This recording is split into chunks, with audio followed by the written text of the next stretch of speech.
فتحت كيس شيبسي قبل كده وقلت في سرك فين الشيبسي؟ ده نص الكيس هوا. تحس انك اشتريت هوا بطعم الجبنة. بس استنى، هو فعلا نصب ولا في علم وهندسة جوه الكيس؟ الناس كلها مقتنعة ان الشركات بتحط هوا زيادة علشان تملى الكيس وتضحك علينا، بس الحقيقة الهوا ده مش هوا عادي، والنص الفاضي ده مش فاضي خالص.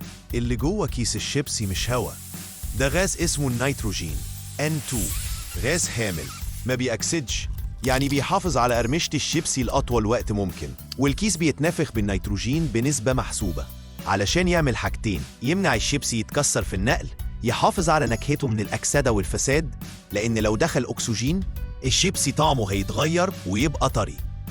المهندسين حسبوا كمية النيتروجين اللي بتتحقن في كل كيس بدقة عشان يحافظوا على ضغط داخلي يمنع الكسر ويقلل التفاعل الكيميائي، وكمان يعمل شكل جذاب للكيس يخليك تحسه كبير بس من غير ما تنفجر العبوة في النقل أو التخزين.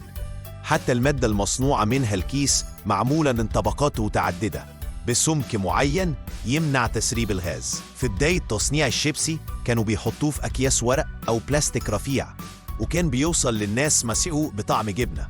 حد جرب ياكله بلبن في الآخر؟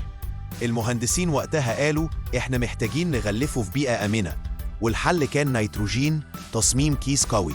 ومن وقتها بقى الهوا هو اللي حافظ على الطعم. اللي كنت فاكره مصر هو اللي حافظ على الشيبسي. الكيس متنفخ علشان يحميك مش يضحك عليك.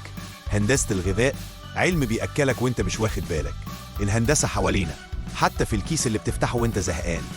جرب تبص على كيس الشيبسي الجاي وافتكر ان كل فقاعة هوا جواه وراها مهندس قاعد يحسب الضغط والغلاف ومعدل التلف. لو عجبتك الفكرة تابع سلسلة هندسة حوالينا علشان نكتشف العلم اللي مستخبي في كل حاجة بنحبها.